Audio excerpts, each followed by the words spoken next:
О прозрачности экзамена можно не беспокоиться. Вход и выход каждого участника фиксируется. При себе только паспорт. В классе лучшие из лучших. Позади школьные и муниципальные этапы. Микаил уже несколько раз доходил до уровня региональных соревнований. Но от участия во всероссийском этапе всегда отказывался. Времени не хватало. Однако сейчас юноша твердо настроен дойти до конца. В принципе, Всероссийская Олимпиада, региональный этап, даже призеры или победители, они дают дополнительный балл к ЕГЭ. А если ты выигрываешь на итоговом этапе, то есть уже всероссийском, то это дает тебе поступление в ВУЗ по данному направлению. То есть если я выберу направление, связанное с именно историей, где нужно будет сдавать историю, то, выиграв итоговый этап, у меня будет преимущество, и фактически мне не нужно будет сдавать никаких вступительных экзаменов. Региональный этап Олимпиады по истории делится на 2 тура. С первым они справились 7 февраля.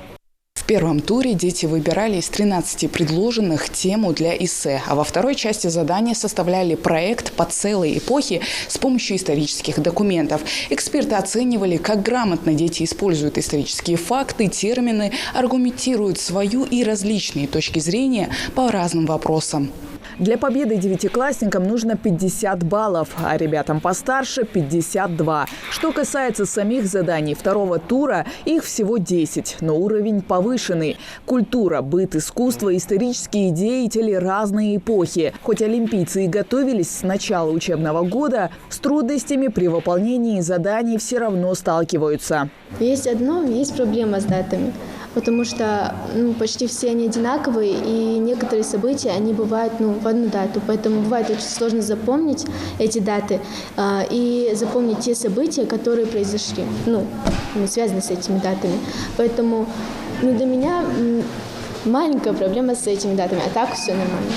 Около 2000 участников зарегистрировано на региональный этап Всероссийской Олимпиады. Экзамен по истории пишет 150 школьников по всей Ингушетии. Также в этом году формат Олимпиады немного изменился. Если раньше на выполнение заданий давали не больше 2 часов, то сейчас школьники пишут его ровно 3 часа. Если раньше одну работу проверял один эксперт, то теперь одну и ту же работу проверяют 2 абсолютно независимых эксперта в разных аудиториях.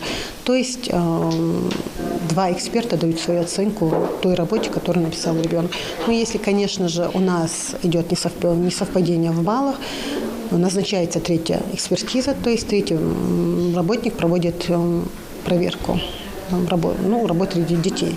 Во Всероссийской Олимпиаде в общем примут участие около 2000 школьников. Региональный этап стартовал 11 января. Завершающим испытанием станет Олимпиада по испанскому, итальянскому и китайскому языкам. Она пройдет 25 февраля. Хава Газикова, Мухаммад Белакиев. Новости 24.